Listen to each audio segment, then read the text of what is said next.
win the 4-game set versus the Kansas City Royals, taking 3 out of 4. They failed to get the 4-game sweep, a game in which they trailed, took the lead, but lost it. So that was unfortunate. You would have liked the 4-game sweep, but they take 3 out of 4. Aaron Judge, a huge story. Now up to 42 home runs. And I have to take back what I said. And I guess, things can fluctuate, but, and the stats were what they were at the time. But after the last time the Yankees faced the Astros, I was saying that, I don't think that Aaron Judge is necessarily MVP, that Yordan Alvarez. But when you factor in defense and, Yordan Alvarez, who does, he was really exclusively a DH for a while, is a left fielder. But Aaron Judge, I know some people talk about Shohei Ohtani. Aaron Judge is, for me, currently, if the season ends right now, the AL MVP. 42 runs, 91 RBIs, has just been such a rock for this team. And without him, the Yankees would certainly not be where they are right now.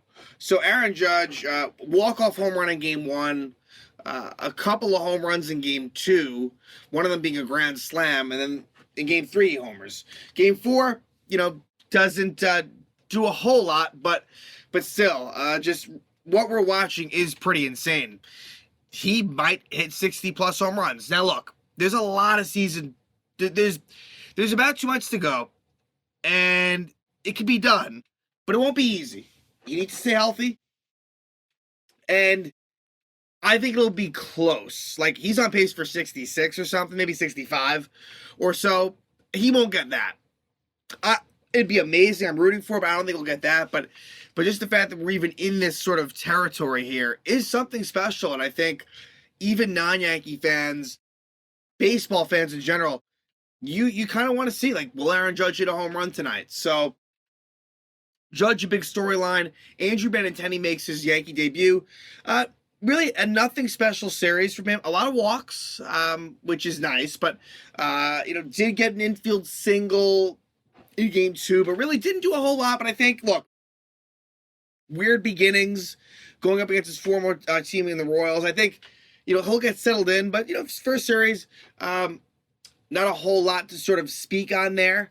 And, for the Yankees, speaking of Benintendi being a trade acquisition, I really think the Yankees with about, as we speak now, you're looking at, about 40 hours or so until the deadline, give or take.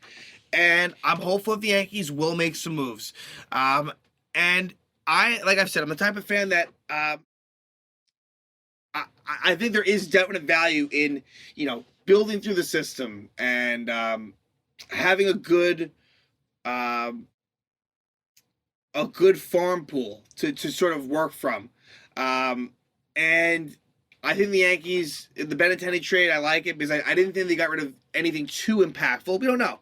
Who knows? Maybe one of those pitchers really becomes something for the Kansas City Royals. But for the Yankees, look, Luis Castillo, now a Seattle Mariner, who the Yankees will face twice. So we'll touch that a little bit in the Mariner series preview. But I think Frankie Montas has to be high on their list.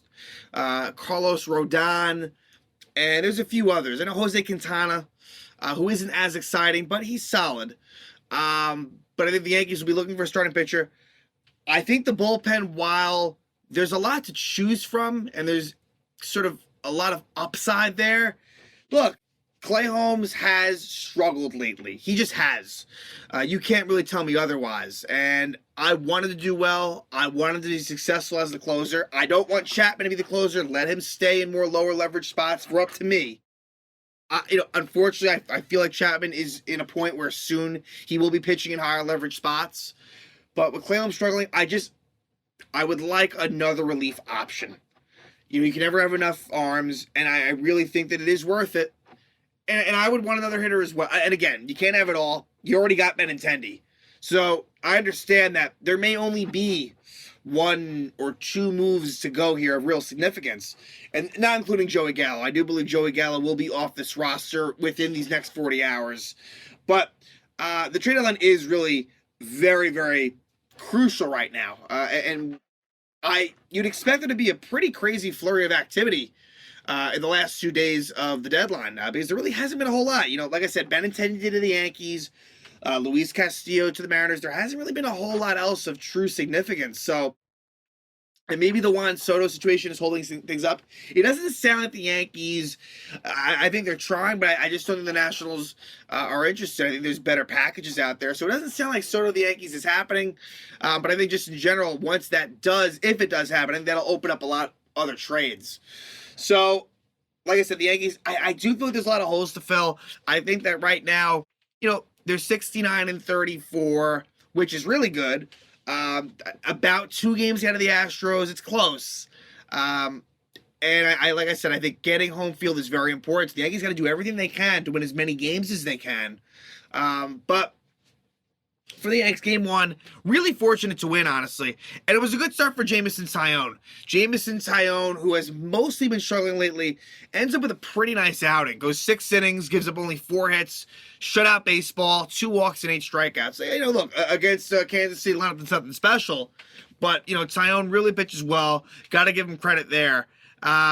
And for the Yankees, offensively, really didn't do much of anything. Keep in mind, though, no DJ LeMahieu in this lineup, no Matt Carpenter, and no Isaiah Kiner-Falefa. So it was a little bit of a weaker lineup, admittedly, as Joey Gallo hopefully made what was his last start as a Yankee in this game 1. Marwin was in place of Kiner-Falefa, but really, Taillon was wonderful, and Brady Singer was very good for the Kansas City Royals. Pitched 1-hit baseball for 7 innings, 1 walk and 10 strikeouts. Truly dominant. Gave up 1 single to Gleyber Torres in the 5th inning or the 6th? In the 6th. No, sorry. It was in the 4th. It was in the 4th inning. Gleyber singles. But not a whole lot of chances for the Yankees to do much. And in this game, Ron Marinaccio comes on and continues at this point. He would pitch again later in the series, but to this point, Marinaccio continuing his dominance. 2 scoreless innings in the 7th and 8th. Clay Holmes comes on in the 9th. And there is a walk in there, a 4-pitch walk, but he's able to... Actually, I'm sorry. There were 2 walks in there, but he's able to get it done. So Clay Holmes, it gets worse in this series, but Clay Holmes right there, and what was so great about Holmes, and that this couldn't last forever, was the efficiency. It wasn't a sweat job. He was so good that, once, like a lot of 1, 2, 3 innings with Chapman, it was a lot of high drama, but now Holmes has got to the point where his command is really, really off. So we head to the bottom of the 9th, and with 1 out, off of Scott Barlow, it's Aaron Judge. Aaron Judge went from never having a walk-off homer to, I believe, now having 3 walk-off homers this year. So it's been a magical season for Aaron Judge. At this point, it's his 39th home run. It's a walk-off, and the Yankees win 1-0. The last walk-off home run in a 1-0 game for the Yanks was Ruben Sierra in 2004. So the Yankees win at 1-0, a game in which Singer was awesome, Taillon was too, and the Yankees were able to, it wasn't pretty, especially coming off of the Mets, the 2-game Mets series, but the Yankees do get the win. Game 2, a game where the final score is very misleading. And Bubic pitches for the Royals and Garrett Cole for the Yankees, and I thought, all right, that's advantage Yankees, but not so much. Garrett Cole, and it's funny because the walk-to-strikeout ratio for Cole has been really, really good, as it usually is. That's the thing. The underlying numbers are always going to be there, but the home run ball is a problem, and there was a home run in this game, but the fielding didn't. I'll say this. Kiner-Falefa, even though there was no errors on Kiner-Falefa, he hurt him. Rizzo as well. So even though the runs are all earned, I'll say this about Cole. A bit unfortunate in terms of David's behind him, but still, look.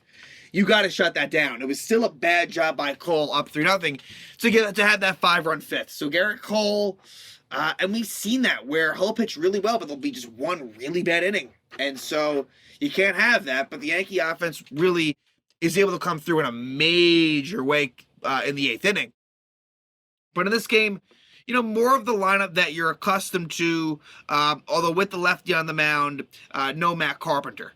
Matt Carpenter is someone who I consider at this point, or at least I want to consider him really someone who would be in most lineups, a.k.a. against the righty. Matt Carpenter's going to be in there, absolutely.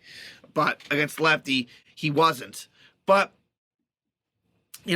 Yankees jump into an early lead, and I will say, first batter of the game, MJ Melendez, is robbed of a home run by Aaron Judge. This was a special game by Aaron Judge.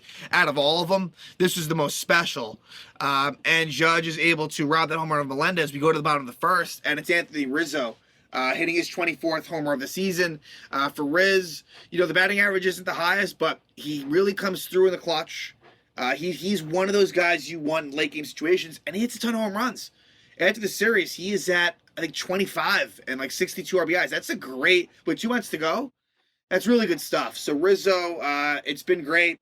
And so Anthony gives the Yankees 1-0 lead. We go to the third, and it is a 2-run homer for Aaron Judge. His 40th homer of the year at the time. Gives the Yankees a 3-0 lead. And in the fifth, Cole gets into some trouble, all with 2 outs. That's what sucks about it, too. Garcia singles on a play. No, it wasn't this one. Sorry. Normal single by Garcia. Then Nicky Lopez hits a liner towards Connor Falefa, and it eats him up. It goes through him. Was it easy? No. Wasn't easy. But you'd like to maybe had that play. First and second. And then MJ Melendez gets an infield single to Anthony Rizzo, where Rizzo kind of double clutches, can't get out of his glove, and Melendez is safe. So it's bases loaded, 2 out, and Whit Merrifield, 2-run single, and then it's Salvador Perez, who returned from the injury list in this game, and it's a 3-run bomb off of Garrett Cole. This would not be the last time that we would hear Salvi Perez hitting a 3-run home run in this series. So the Royals take a 5-3 lead. And Cole ends up going 6 innings.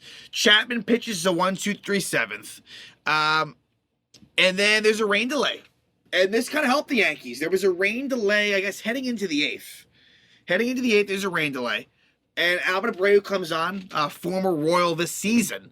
And Abreu is able to pitch a scoreless 8th. In the bottom of the 8th, the floodgates open. All with 1 out, and it was pretty fortunate. Scott Barlow, who had given up the home run to Judge the night before, strikes out Judge.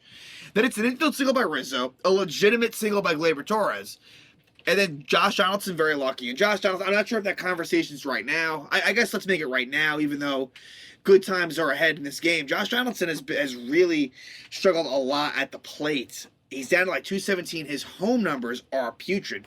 There hasn't been enough attention. His road numbers, honestly, pretty good. Not bad at all. His home numbers are really, really bad. And we could speculate on a number of things, but his home numbers are just so horrible.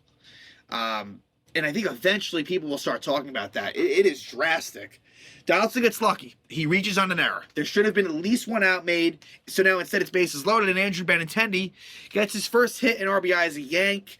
It was a diving stop by Nick Pratto at first, but he possibly shouldn't have done that. It might have been advantageous the fact that he did stop it. Benintendi reaches on the infield single. It's 5-4. And then Aaron Hicks walks, ties it up at 5. And then Isaiah Kiner-Falefa, who's just a really, his bread and butter is making contact, singles hitter. And in this situation, he gets an RBI single to make it 6-5. Jose Trevino RBI groundout makes it 7-5. Barlow's out of the game. DJ LeMahieu walks. And that's been the great thing about DJ this year, the walks. I think he might, I could be wrong, but he might have the most walks in the American League, which is insane when you consider the fact that when he came to the Yankees from Colorado, really good player, but he wasn't a walks guy. But now he has developed into that. And so that leads to bases loaded, and Aaron Judge does what he does, and it's a grand slam. Judge with a grand slam, his 41st home run of the year, makes it 11-5 Yanks. In the 9th, it would be Wandy Peralta pitching a scoreless 9th inning, and the Yankees win 11-5. A game that looked good, then didn't look good, but then looked good again, and so they win it. And then the third game, Old Timers Day, which has been completely diminished in its current form. No game for Old Timers Day.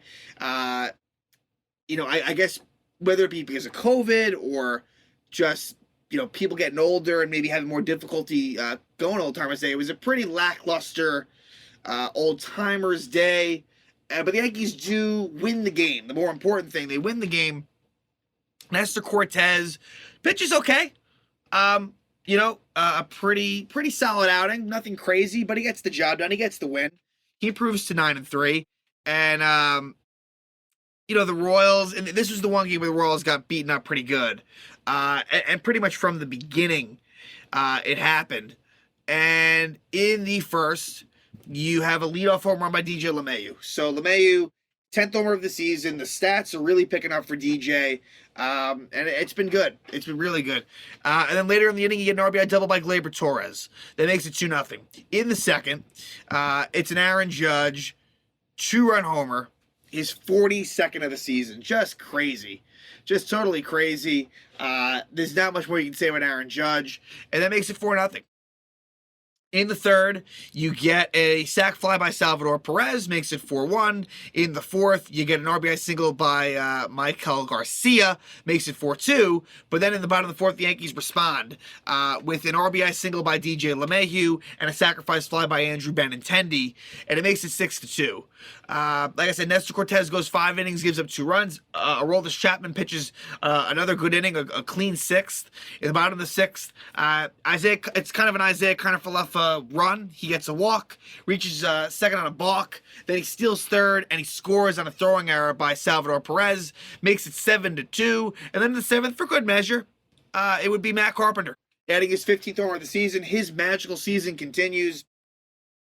The Yankees would win by a score of 8-2, and Clark Schmidt, a big reason for that is Clark Schmidt, who's looked really good, and I hope that he pitches in more important situations. Schmidt is able to go 3 innings scoreless, 5 strikeouts as well. And so Clark is able to lock it down, and the Yankees at this point clinch the series, win the first 3 games, and we go to game 4.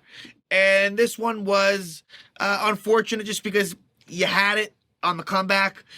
Zach Greinke, who pitched pretty well, honestly. Greinke, kind of, I guess, ran out of some gas towards the end, but I thought Greinke was pretty good, all's considered. And Jordan Montgomery, same sort of thing, but it's kind of unacceptable. Jordan Montgomery, 4 great innings, and it all falls apart in the 5th. He goes 4+ innings, gives up 4 runs. Montgomery lately, it's dipped. It's definitely dipped for Jordan Montgomery. ERA drops to 3.69, which if you had told me that was the ERA, I'd take it. But Montgomery, just hasn't been quite as sharp. And it was a really good first 4 innings, I have to say. So in this one, you get the Royals taking the lead in the 5th. It was scoreless going to the 5th inning, and then it's a walk to Pasquantino and a walk to Taylor. You just can't do that. You just cannot do that. 2 walks are going to hurt you, and that's exactly what happened. MJ Melendez singles, makes the bases loaded. Then Nick Pratto singles. It was a diving play by Andrew Benintendi, just falls short of the diving catch, and it's a 2-run single for Pratto. Then you get an RBI double from Maikel Garcia, and that's all from Jordan Montgomery. Just like that, he's out. 3-0 Royals. Albert Abreu comes on, does a really good job of holding the fort. Unfortunately, Whit Merrifield gets an RBI grand out. This is a play where Isaiah Kiner-Falefa should have just went to home. Infield was in. You had Nick Pratto running home, and I think IKF should have done that. Instead, he takes the easy out at first. The run scores, makes it 4-0. In the bottom of the 5th, though, the Yankees respond. Then it's Matt Carpenter with leadoff double.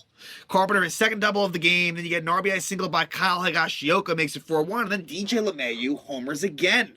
So DJ has really been very, very good. Makes it 4-3, just like that. And then in the 6th, Albert Abreu continues on. He looked really good in this game. And then Wandy Peralta relieves Abreu in the 6th, gets into some trouble, but is able to escape with no harm. And it stays a 1-run game. Let's jump to the 7th. Jonathan Loaisiga. This is a big thing. Jonathan Loaisiga pitches a really good 1-2-3 7th. Loaisiga in 2021 was awesome.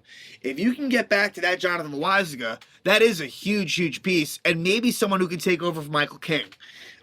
It's just possible. In the bottom of the 7th is when the Yankees do take the lead. As Aaron Hicks with a leadoff walk, Aaron Judge with a 1-out walk, 1st and 2nd. The Royals bring on Dylan Coleman, and then Anthony Rizzo hits a 3-run shot to right field, his 25th home run of the season. At the time, it felt like, all right, the Yankees should be on the way to a victory. Anthony Rizzo with a clutch 3-run homer makes it 6-4. We head to the 8th, and Ron Marinaccio is pitching in a pretty big spot for him. Marinaccio has been amazing lately. I can't say it enough. Gets into some trouble. It's a leadoff homer for Hunter Dozier, And then there's a single, there's a wild pitch, there's a walk, but he is able to get out of the inning as Prado grounds a double play. So Marinaccio, it wasn't great. He gives it that home run, but he keeps it at 6-5. We head to the ninth, and Clay Holmes is on. And with Clay Holmes now, the command has been off. The walks are up in a major way, and that was his problem with the Pirates. There's been hit by pitches. It just has not been good for Clay Holmes. And unfortunately, that reared its ugly head in this game. It hasn't all been bad for Clay. There's been some good outings in the mix. But, look, I think the trust level, it's decreased. There's no way around that. He does get the first out. Nicky Lopez grounds out. But then he walks Whit Merrifield. And that wasn't good. But to make matters worse, he hits Bobby Witt Jr. He hits him. Makes it first and second. For Salvador Perez, who is really still their strongest, most dangerous player in that lineup. I know Whit Merrifield. I know they have some good young players, but Sal Perez, just from watching him, he's still dangerous. And on a 1-2 pitch, he hits an absolute mammoth shot to dead center field, a 3-run homer for Sal Perez. And Clay Holmes doesn't get the job done, and I think it's worth monitoring. I really do. And I like Clay Holmes. I want it to work for him, but I am concerned. And so now, Lucas Licky ends up finishing the inning as he comes on. In the bottom of the ninth, the Yankees get a little bit of a rally going. You get a 1-out single by LeMahieu.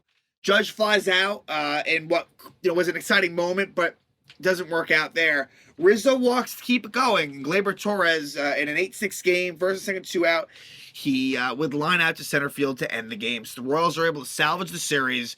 The Yankees win 3 out of 4. And so now the Yankees will take on the Mariners in what should be a very interesting series. And the pitching matchups are pretty good. They get better as the series goes on. Marco Gonzalez for the Mariners takes on Domingo Germán. In game 2, it will be Logan Gilbert versus Jameson Sion. Logan Gilbert is fantastic. And then in game 3, the really big-time matchup, the debut in a Mariner uniform for Luis Castillo versus Garrett Cole. That is must-see TV. That should be interesting. But look, this will be what I presume as a very low-scoring series, because for the Mariners, Julio Rodriguez is on the IL. I believe Ty France is day-to-day. So for the Yankees, look, the pitching opponents is tough. And I think the Yankees are going to have a hard time scoring runs. But on the flip side, the Mariner lineup probably won't be looking all that strong. So for the Yankees, the hope for me, take 2 out of 3. Take 2 out of 3, and then you have a road trip at St. Louis, and then facing these same Mariners again. So a lot of the Mariners who, look, maybe could be a future playoff opponent in the ALDS. There's a ways to go, but the Mariners are one of those teams that you might see down the line. So it'll be very exciting to see. And the most important thing is trade deadline is coming up. We will talk about any trades that happen. I suspect there will be. And I hope that this Yankee team makes the necessary improvements. I understand that you can't do everything, but I hope that they do the best they can. Because as good as this team is, I really believe that they have a lot of room to grow. And I'm very excited to see what might happen in the next couple of days.